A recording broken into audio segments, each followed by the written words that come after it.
Who are you? Beyond your thoughts, your emotions, and your social identity, who are you, really?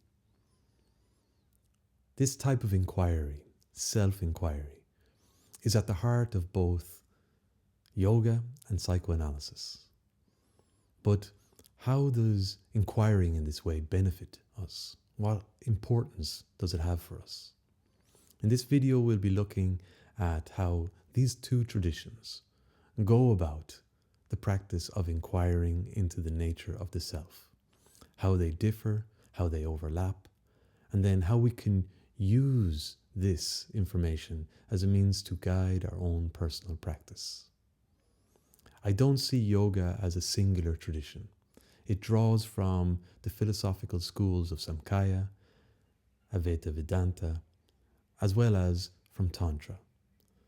And how each one of these explains and describes the nature of the self and how to go about experiencing it is different. And so when we talk about self-enquiry within the tradition of yoga, we have to acknowledge that there's no single way to go about doing this. Within psychoanalysis, self-enquiry fundamentally is about uncovering the unconscious, uncovering that aspect of our being which determines how we experience life, uncovering that aspect of our psyche which is shaping our desires and our fears and how we act. Now, a core tool in facilitating this process is free association, where we're able to hear the stories that we tell ourselves and hear the words or the symbols that we use to do that, and to recognize how we use them as a means to make sense of the world. We can consider, for instance, what role is desire playing in our lives right now? Not in the distant past, but right now, in the present moment. How is desire influencing how we experience life? Because desire is an extremely potent force, and it's one that we're not always able to understand. Psychoanalysis is inviting us to confront the very nature of desire, the very nature of its driving force, and how this shapes how we see and how we experience reality.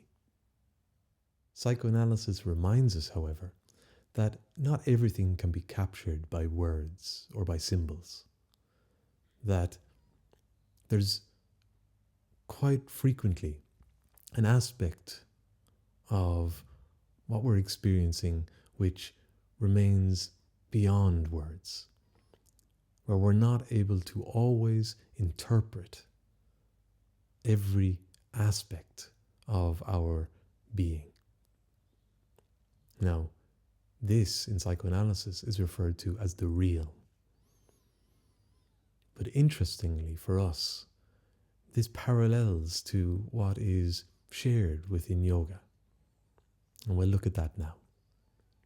Yoga draws heavily from the philosophical school of thought called Samkhya. Now, within Samkhya, the term Purusha is used to define that aspect of our being which is beyond definition, which is unchanging, but which is always present and always witnessing. Now, this contrasts to Prakriti, which is the term used to describe manifest creation, which includes our thoughts, our emotions, and our actions. Self-enquiry, then, within the tradition of Samkhya, is about being able to discern Purusha from Prakriti, to differentiate and experience the ever-present witnessing presence as being separate from manifested, changing reality. Within the tradition of Advaita Vedanta, in contrast, we are taught that the difference or the separation between Purusha and Prakriti is ultimately an illusion, and that through self-enquiry we can realize that Purusha and Prakriti, which might be referred to as the subject and the object, are both aspects of one absolute, unified reality. And when we realize this, then all the boundaries that we impose upon reality dissolve. Now, Tantra adds a whole other dimension to the practice of self-enquiry, whereas Samkhya, and more specifically Advaita Vedanta, might be seen to be encouraging inquiry as a means for us to transcend an ordinary sense of self. Tantra encourages us to embrace our experience of life as it is, to embrace our thoughts, emotions, and our bodies, and to consider them as sacred. Now, this aligns with the psychoanalytic idea of integrating the conscious with the unconscious. And now, the most useful thing for us to do might be to engage in a process of self-enquiry together. This practice will draw from the insights of both yoga and psychoanalysis. The practice right now will be short, so you might like to engage in the practice yourself later when you have more time. But for now, just sit comfortable and relaxed and take a few breaths.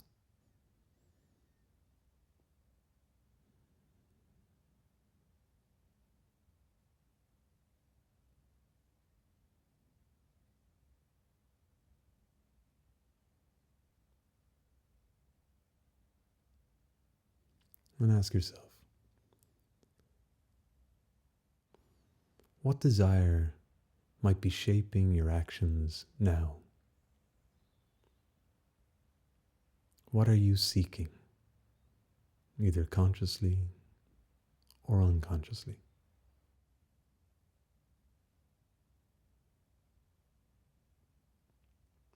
And just observe. Pay attention to whatever might rise up, whatever thoughts, emotions, or sensations, without trying to control them or regulate them. Just witness them as they occur.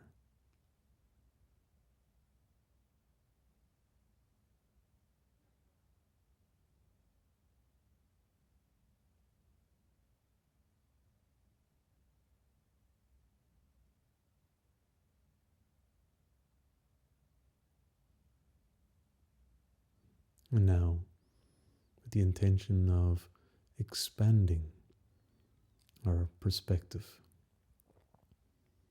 consider this desire through the lens of Samkhya, Advaita Vedanta, and Tantra. From Samkhya, ask yourself,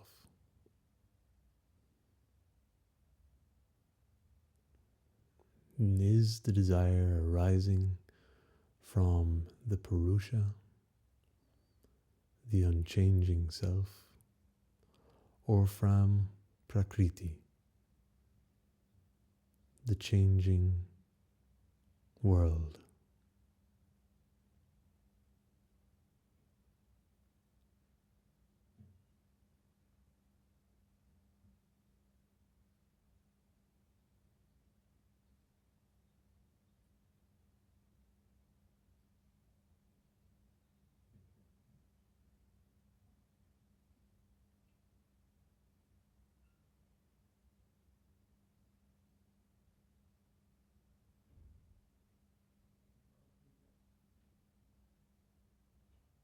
from Advaita Vedanta, ask yourself, is the desire pointing toward the underlying unified nature of reality?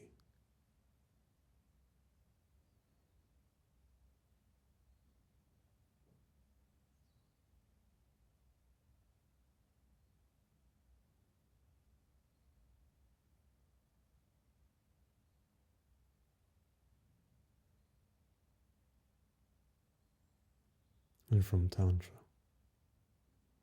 ask yourself, how might this desire be sacred or meaningful for you in your life?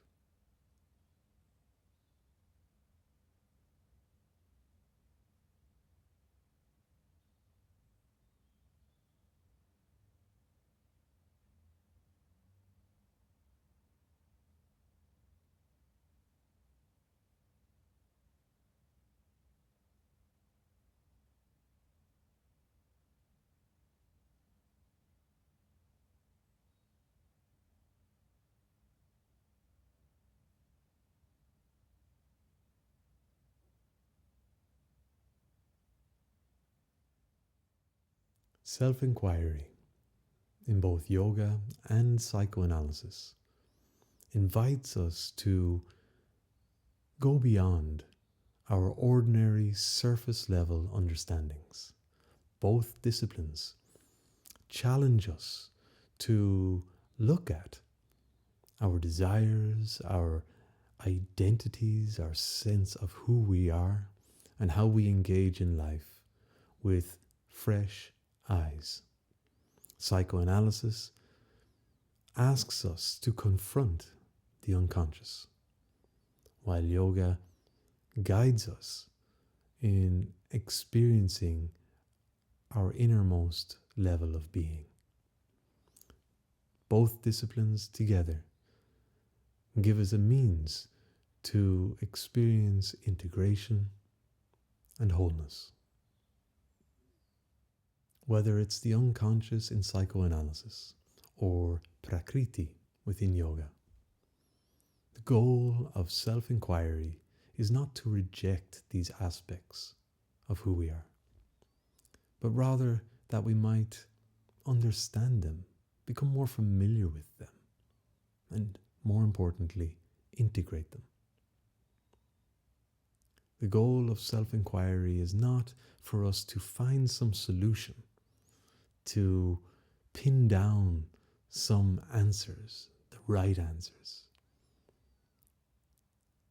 The objective is for us to be able to ask the right questions and then to sit and be present with whatever might rise up.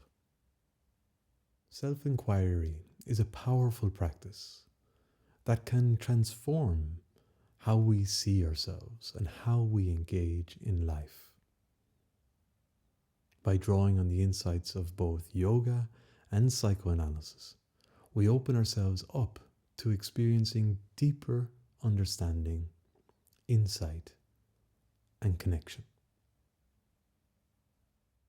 Now, I'd love to hear your thoughts. Perhaps you'd be willing to share what came up for you when you engaged in the reflection exercise. Or maybe how you see self-enquiry playing a role in your life going forward. You can share your thoughts in the comments below.